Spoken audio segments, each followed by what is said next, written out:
Rock, can I ask you a question? Absolutely. How would you have? I think you would have loved the Torts. Like Yeah, just, oh, yeah. And I see, the players sometimes are like, because he's hard. He demands excellence. But man, I've never seen a more caring, honest, direct person in the coaching profession. And so what I see in the players is they like being pushed. They like being expected to continue to develop, to find their best selves. And the beauty of Torts, in my mind, is not just their best selves as a player, as a teammate, but as a person. The person. What more can you ask for? Right. It's true. I've been fortunate enough. I was very fortunate to be around the Flyers organization my whole life. My dad worked here for 20 years, so I grew up, with the Flyers, and then I was fortunate to be here for 25 years of my own life, working.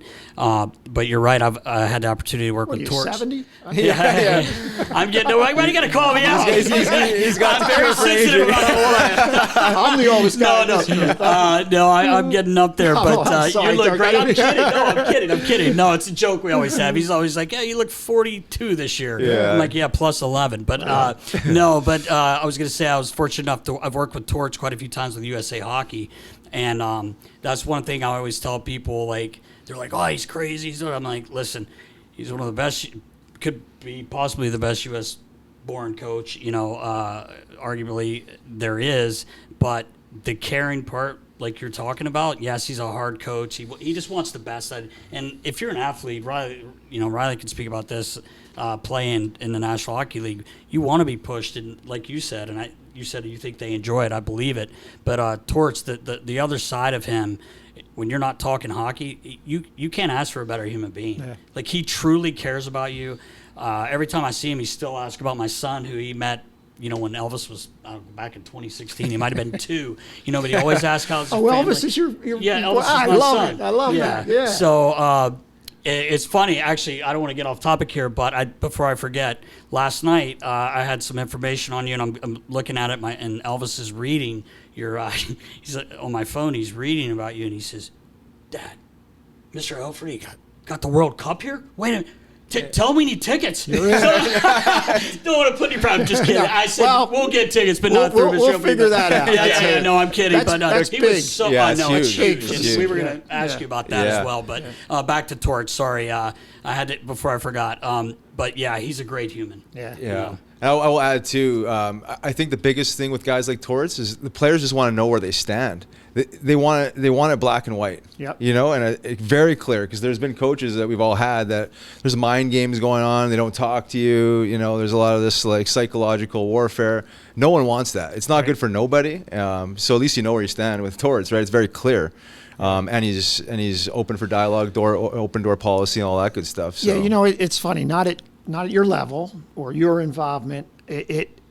But I as I watch Torts and have gotten to know him, I mean, you got to study him. You got to study him to really, and we've developed, I think, a really good rapport and know when to stay away.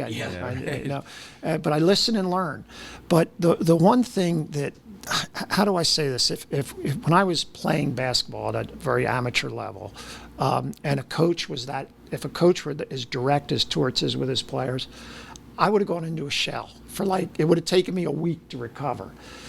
What I really admire about these guys is that honesty and directness, I believe, builds a level of trust that when you get to the professional level, that's all you want. You want somebody that has your back, but tells you like it is. You said it, that trust piece is hard to earn. Yeah. And in crunch time, you need it. And I think that's the guys will go to bat for guys like that for that exact reason, because no one wants to put their the bodies and everything on the line for a guy that you might question has their back, because they get the mind games and the stuff that they may have, again, that directness, that honesty is so important.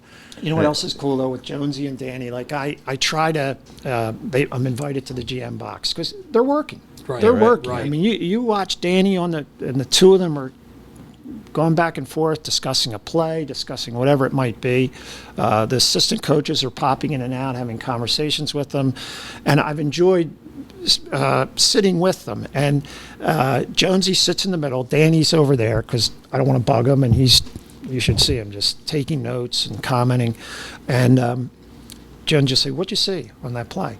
And it was cool for me during the year. I'd say, "Well, I saw, you got checked in the board, whatever it might be. Good, but you missed. Boom, boom, boom, boom." So that's the beauty of these guys. They just they love the game so much that they're willing to take someone like me, a fan, and a fan plus, but and teach me. Yeah. And for me, that speaks to the overall culture that we're trying to build. Yeah, no doubt. And and how cool is that to get a different perspective too, right? That because I know like when I was coaching the Phantoms, it's always you're around different hockey minds, so they just see it differently. Yeah. They see the exact same play, you can see it 10 different ways, right? And then extracting what everyone sees and open, kind of open discussion. But it's there's so much to learn when you have these kind of conversations, especially from guys like that, right? Yeah. I mean, it's like how cool is that, especially as a fan plus, right? Yeah. To get those inside scoops or those inside perspectives that you might not get from your own. Well, here's the other thing. You talk about, and sometimes big time coaches or big time GMs or presidents that their ego gets caught up in Right. my way or the highway, whatever you want to say. So look, we all have to say our power play struggled last year. Is that it? That's an understatement, right? Right. So it wasn't like the coaches went in one room and just said, "Okay, we'll figure this out." They all got together. Some of the guys that are former players, whether it's Patrick or John LeClaire, or they got together with Danny and Keith and just had a sit down with the coaches where it was a group of former hockey players just sharing thoughts on how we could get better. How cool is that? It's awesome. How cool is that? I wasn't there. I shouldn't be there. I didn't belong there. I would love to. Wouldn't you love to listen to that? And it's a great point you make because we had written down that another great job and things that you guys have done. And I love the point you made about former Flyers and people, sometimes, fans are going to say what they, it's always 50-50, but, get some new blood in here. Well, we did that kind of, and not to badmouth anyone, I'm not, but we fell off a little bit and got away from the Flyers, and we're back obviously on that path. But bringing in guys like John LeClaire, like you guys have, Wayne Simmons, Patrick Sharp, that's huge because I know Riley could probably speak on this too, but like these young kids coming in, they know who these guys are, and they're very well respected, as well as Danny and Jonesy. It's like that triumvirate you have there of Torts, Danny, and then obviously, Keith Jones. Yeah, Keith Jones, Jonesy.